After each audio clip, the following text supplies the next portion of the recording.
अबोध बालक की बलि। घने जंगलों और पर्वत श्रेणियों से घिरा हुआ गोंडपादार ओडिशा के कलहंदी जिले में एक छोटा सा गांव है। इस गांव में रहने वाले आदिवासी परिवार आज भी जादू टोने तथा शुभ अशुभ दैवी शक्तियों के प्रभाव पर अटूट विश्वास रखते हैं। इन आदिवासियों की आजीविका का मुख्य साधन खेती और शिकार है। प्रकृति की गोद में बसे यह अंधविश्वासी आदिवासी परिवार देवी देवताओं को प्रसन्न रखने के लिए निरंतर प्रयत्नशील रहते हैं। उस दिन अचानक मकरू मांझी के 3 वर्षीय पुत्र तोता के गायब हो जाने से गांव भर में सनसनी फैल गई। सदैव की भांति सुबह तोता को गांव के अन्य लड़कों के साथ खेलता छोड़कर मकरू और द्रौपदी खेत पर काम करने चले गए थे। दोपहर को जब ये दोनों घर लौटे तो तोता का कहीं पता न था। 3 दिन तक मकरू और द्रौपदी पागलों की तरह गांव के आसपास अपने एकमात्र पुत्र तोता को ढूंढते फिरे पर उसका कोई पता न लग सका। पुत्र के वियोग में दुखी द्रौपदी को जब अन्य कोई उपाय न सूझा तो वह मच्छिदर के पास गई। गांव वालों को यह विश्वास था कि मच्छिदर को भूत प्रेत सिद्ध हैं और वह पूजा पाठ और जादू टोने द्वारा दैवी विपदाओं को दूर करने में समर्थ है। जब किसी आदिवासी परिवार पर कोई विपत्ति आती तो गांव वाले तत्काल मच्छिदर की शरण में जाते और उससे दैवी प्रकोप को शांत करने के लिए पूजा पाठ करने की प्रार्थना करते। मच्छिदर की झोपड़ी में पहुंचते ही द्रौपदी ने अपना माथा टेका और रुंधे गले से बोली, तोता गायब हो गया है महाराज। कब से गायब हुआ है? मच्छिदर ने गंभीर स्वर में प्रश्न किया। 3 दिन से उसका कोई पता नहीं चल रहा है, द्रौपदी ने दुखी स्वर में उत्तर दिया। मच्छिदर आंखें बंद कर ध्यानमग्न हो गया। रुक रुक कर उसके मुंह से कुछ अस्पष्ट मंत्र निकल रहे थे जिनका कोई अर्थ द्रौपदी न समझ सकी। लगभग आध घंटे बाद मच्छिदर ने आंखें खोलीं और बोला, देवी उषा बेलान तुम्हारे परिवार पर कुपित है। देवी को प्रसन्न रखने के लिए तुम लोगों ने उचित ढंग से आराधना नहीं की है। अब क्या करें महाराज? द्रौपदी ने भयातुर आवाज में प्रश्न किया। तोता के रक्त से देवी ने अपनी प्यास बुझाई है, उसे प्राप्त करना तो अब असंभव है। मच्छिदर ने द्रौपदी को समझाते हुए कहा, परिवार पर अब अन्य कोई विपत्ति न आए इसके लिए देवी की विधिवत पूजा आवश्यक है। मैं रात्रि में एकाग्रचित होकर देवी को प्रसन्न करने का प्रयत्न करूंगा। गांव वालों ने एक स्वर से मच्छिदर की बात का समर्थन किया। मकरू और द्रौपदी को सलाह देते हुए गांव वालों ने कहा कि अब तोता को भूल जाने में ही उनका कल्याण है। लगभग 1 सप्ताह बाद बरिग पदार के 2-3 आदिवासी हिरणों का पीछा करते हुए सूदान डांगा पहुंच गए। गोंडपादार से लगभग 1 मील की दूरी पर यह एक घना जंगल है। अचानक शिकारियों को एक खोह के अंदर कुछ पड़ा दिखाई दिया। दूर से बंदर जैसी दिखने वाली उस आकृति को जब शिकारियों ने निकट से जाकर देखा तो उनके आश्चर्य का ठिकाना न रहा। खोह में 3-4 वर्षीय किसी बालक का शव पड़ा था। सायंकाल उस शव को लेकर शिकारी जब गोंडपादार पहुंचे तो गांव वालों की भीड़ लग गई। तोता के शव को देखकर मकरू और द्रौपदी बिलख बिलख कर रोने लगे। आदिवासियों की परंपरा के अनुसार बालक के शव को रात भर गांव में ही रखा गया। गांव वाले बारी बारी से शव की निगरानी करते रहे। आधी रात के बाद लक्ष्मण नामक आदमी ने देखा कि झोपड़ी में एक किनारे लेटा हुआ कोई व्यक्ति नींद में कुछ बक रहा है। लक्ष्मण ने निकट से जाकर देखा तो मच्छिदर नींद में सिसक सिसक कर कह रहा था, देवी नाराज हो गई है, अब मैं जरूर पकड़ा जाऊंगा। सबेरा होते ही मकरू नरला के पुलिस थाने पहुंच गया था।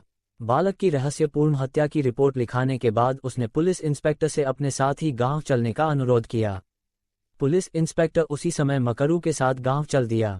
बालक के शव का निरीक्षण करने पर पुलिस अधिकारी ने देखा कि उसका गला और पेट किसी तेज औजार से चीरा गया है। बालक के मस्तक पर रोली लगी थी और उसके बालों में रोली और बालू में सने हुए चावल के कुछ कण चिपके थे। पुलिस द्वारा बालक के शव को तुरंत डॉक्टरी जांच के लिए भेज दिया गया। पुलिस इंस्पेक्टर द्वारा गांव वालों से तोता की रहस्यपूर्ण हत्या के बारे में पूछताछ शुरू की गई, किंतु गांव वाले किसी भी प्रश्न का कोई निश्चित उत्तर देने से कतरा रहे थे। पुलिस अधिकारी को गांव वालों की बातचीत से ऐसा जान पड़ा कि वह किसी अंधविश्वास के कारण अपना मुंह बंद किए हैं। अंत में पुलिस इंस्पेक्टर ने गांव के एक 8 वर्षीय लड़के उल्लू को एकांत में बुलाकर पूछा, क्या तुमने तोता को कहीं आते जाते देखा था? उल्लू ने कुछ झिझकते हुए उत्तर दिया, हाँ, 7-8 दिन पहले मैंने तोता को सुबह गांव के बाहर देखा था। कहा, मैं उस दिन सुबह गांव के बाहर बकरी चरा रहा था और तभी मैंने लालदेई के साथ तोता को नाले के पास जाते देखा था। उल्लू ने उत्तर दिया। लालदेई कौन है? पुलिस इंस्पेक्टर ने अगला प्रश्न किया। मच्छिदर की पत्नी का नाम है, उल्लू ने बताया। पुलिस इंस्पेक्टर द्वारा तुरंत लालदेई से पूछताछ की गई किंतु उसका कोई परिणाम न निकला। लालदेई ने अपनी अनभिज्ञता प्रकट करते हुए बताया कि उसे तोता के बारे में कोई जानकारी नहीं है। मच्छिदर से पूछताछ करने के लिए पुलिस इंस्पेक्टर जब उसकी झोंपड़ी में पहुंचा तो वह आंख बंद किए मंत्रों का जाप कर रहा था। कुछ देर प्रतीक्षा करने के बाद जब मच्छिंद्र ने आंख खोली तो पुलिस इंस्पेक्टर ने उससे पूछा, किसके ध्यान में आप इतनी देर से आंख बंद किए बैठे थे? मिली देवता को तुम नहीं जानते? मच्छिंद्र ने अपनी लाल आंखों से पुलिस इंस्पेक्टर को घूरते हुए आश्चर्य से प्रश्न किया। नहीं, इंस्पेक्टर ने अपनी अनभिज्ञता प्रकट करते हुए उत्तर दिया। मिली देवता सर्वशक्तिमान है, वो पल भर में सब कुछ नष्ट कर सकते हैं। जिसने देवता को प्रसन्न कर लिया उसकी मनोवांछित कामनाएं पूरी होते देर नहीं लगती।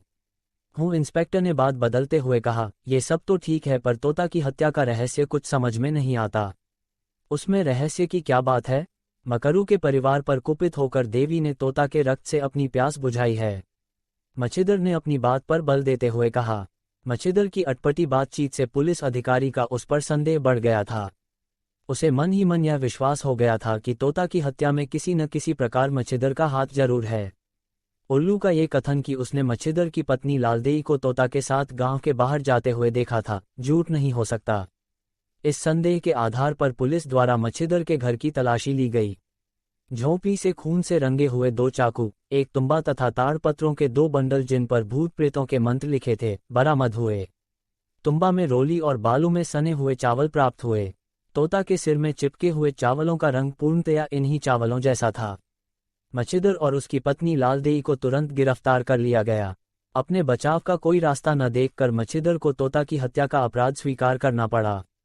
अपने बयान में मच्छिंद्र ने पुलिस अधिकारी को बताया कि मिली देवता को सिद्ध करने के लिए उसने तोता का बलिदान किया है। पुलिस द्वारा मच्छिंद्र और उसकी पत्नी लालदेई के विरुद्ध न्यायालय में एक अबोध बालक की हत्या करने के अभियोग में मुकदमा चलाया गया।